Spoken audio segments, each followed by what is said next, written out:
Citoyennes, citoyens, salut et fraternité, chers compagnons, bonjour, nous sommes aujourd'hui le 2 mars.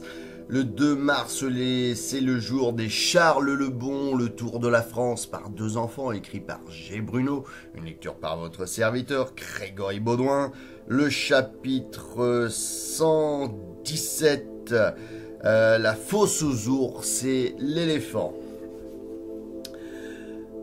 Julien serait resté toute une journée à regarder les singes, et il y avait encore bien d'autres choses à voir. Allons maintenant rendre visite à Martin. Martin? Et qui est-ce donc? Tu vas voir. Et on s'approcha d'un petit mur qui bordait comme un parapet une large fosse. Julien s'avança et aperçut au fond un ours de belle taille près d'un réservoir d'eau vive. L'ours paraissait de bonne humeur. Il galopait de droite à gauche, en se dandinant et en regardant la rangée des spectateurs. Puis d'un coup, comme s'il eût compris tout ce que le monde attendait, il s'avança, gravement, vers un arbre mort. Placé au milieu de la fosse, et l'empoignant avec ses forces pattes, il se hissa assez rapidement jusqu'aux branches les plus hautes. Là, presque au niveau de la foule, il regardait tout le monde avec satisfaction. On le salua par une acclamation, on lui lança force bouchées de pain en récompense. Julien, émerveillé, riait à merveille car il n'avait jamais vu d'ours grimper aux arbres. Mais cela n'a pas l'air d'être méchant, un ours, mon oncle. Mon Dieu, oula, mon Dieu, à condition qu'il n'ait pas grand faim et qu'on ne l'irrite pas. Il y en a parmi les ours auxquels il ne faudrait pas trop se fier. Tiens, regarde celui-ci, dit-il en montrant à Julien dans une autre fosse un ours blanc de bonne taille qui se promenait la tête basse en grognant. De temps en temps, de temps à autre. Celui-là vient des glaces du nord. Là, il n'y avait point de végétation, rien que de la glace.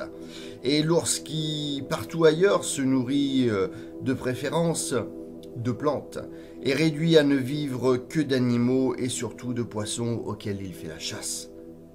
Aussi est-ce la race d'ours la plus féroce. Sur ce propos, on quitta la fosse aux ours, on alla admirer la belle taille et la mine intelligente de l'éléphant qui enfermé dans une sorte de rotonde, attrapait avec sa trompe les bouchées de pain qu'on lui donnait et les introduisait ensuite dans sa bouche. Comme on lui présentait en ce moment un gros morceau de pain qu'il ne pouvait pas saisir avec sa trompe à travers les barreaux, il fit comprendre d'un geste qu'il ne pouvait pas le prendre ainsi.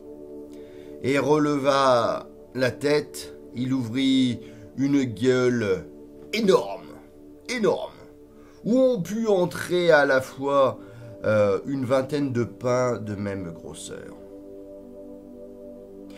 On lança par-dessus la grille dans sa gueule qu'il referma aussitôt le morceau, qu'il avala avec satisfaction.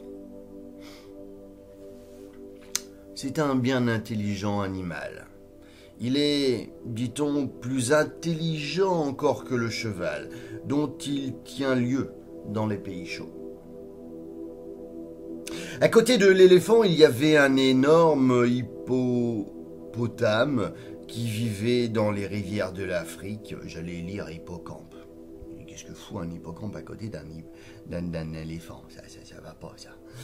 À côté de l'éléphant, il y avait un énorme hippopotame qui vit dans les rivières de l'Afrique, le rhinocéros, avec sa corne plantée au bout du museau et sa peau épaisse comme une cuirasse sur laquelle les balles glissent sans pouvoir l'entamer. Nos trois visiteurs virent encore la girafe aux longues jambes, si longues qu'elle était forcée de s'agenouiller pour boire, moment dont le lion profite souvent pour bondir sur elle et la déchirer. Ils virent l'autruche, cet énorme oiseau qui galope plus vite qu'un cheval et franchit de grandes distances dans le désert. En certains pays, les hommes l'ont apprivoisé et montent sur son dos comme sur celui d'un cheval. Ils virent encore bien d'autres animaux, une vaste volière contenant des oiseaux de toutes sortes dont les charmants plumages miroitaient au soleil et ailleurs dans les cages spéciales, des vautours, des aigles et puis partout le jardin, dans de petites cabanes, c'était des moutons de toutes sortes, des chèvres, des espèces étranges, des biches, des bœufs, des loups, des renards, des animaux sauvages. Ils passèrent enfin devant les vastes serres qui étaient à demi entr'ouvertes, car le temps était beau et le soleil donnait en plein. Là, c'étaient les plantes en des pays chauds avec leurs feuilles et leurs fleurs étranges. Mon oncle, savez-vous à quoi servent toutes ces serres pleines de plantes et où tous ces arbres étranges? Julien, elles servent d'abord à nous faire connaître et à étudier la végétation des autres pays. Il y a toute une grande science qui s'appelle l'histoire naturelle et qui étudie les plantes et les animaux de la nature.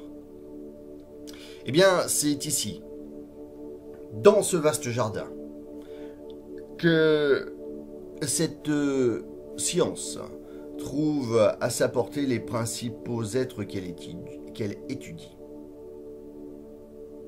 On fait aussi au jardin des plantes des cours sur la taille des arbres, sur les semis, sur les plantations. Tiens, Julien,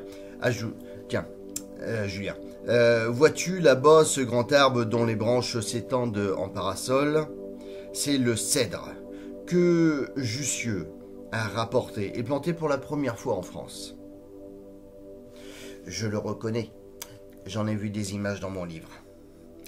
Oh, comme il est grand.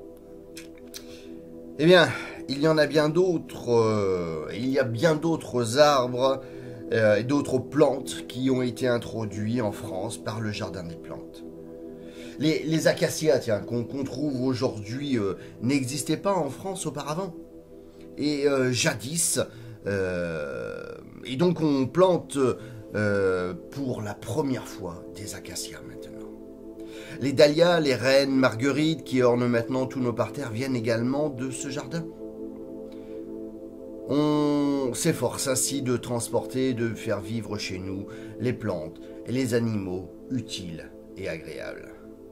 Nous empruntons aux pays étrangers leur richesse pour embellir notre patrie. Mais la place des animaux n'est pas dans des cages de zoo. Bien, demain, le chapitre 18, les impressions de Julien Paris, le départ, Versailles, quelques grands hommes de Paris et de l'Île-de-France, les poètes classiques, Racine, Boileau, un grand chimiste, Lavoisier. Oh lolo, ça va être long demain. Quelques gravures. Le rhinocéros, dont les balles passaient par-dessus la carapace. Le rhinocéros est un mammifère de grande taille. Il a la tête courte avec des petits yeux, le museau armé d'une corne ou de deux, dont il se sert pour l'attaque ou la défense. La force du rhinocéros est extraordinaire. Il attaque même l'éléphant.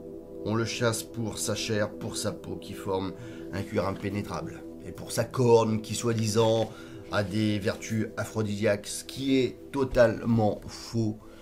C'est comme si vous bouffiez un ongle. C'est aussi aphrodisiaque parce que c'est la même chose.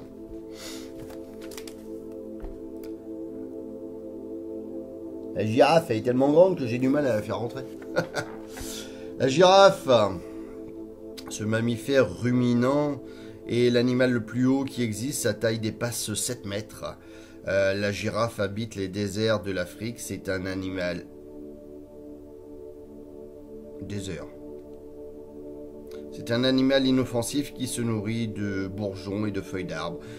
Il court avec la plus grande rapidité. Et pour info, le sabot de la girafe est tellement coupant qu'on pourrait se raser avec. Eh oui, c'est un vrai rasoir. L'autruche. L'autruche. L'autruche est un oiseau de l'ordre des échassiers dont la taille gigantesque pour un oiseau dépasse 2 mètres. Ses ailes sont impropres au vol, mais elle les étend comme des bras quand elle court. Elle vit en Afrique et en Asie. Elle est si vorace qu'elle avale sans danger tout ce qui se présente. Bois, pierre, aiguilles, clous. Ses œufs pèsent plus d'1 kilo. Pour les faire éclore, elle les cache dans du sable que le soleil d'Afrique chauffe toute la journée. On se sert dans certaines contrées de l'autruche comme monture. Elle court plus vite que les meilleurs chevaux. Et la petite dernière.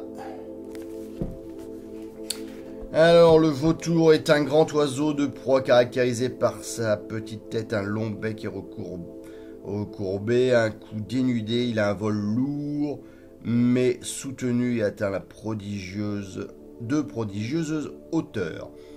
Il répand une odeur infecte car il se nourrit habituellement de charognes et d'immondices. Il suit par troupes les armées, les caravanes et les troupeaux pour dévorer ceux qui tombent. En attendant, vous ne tombez pas, portez-vous bien dans cette année 2021 de merde. Par le ciel, partout, pour tous. Que la force soit avec vous. Salut et fraternité.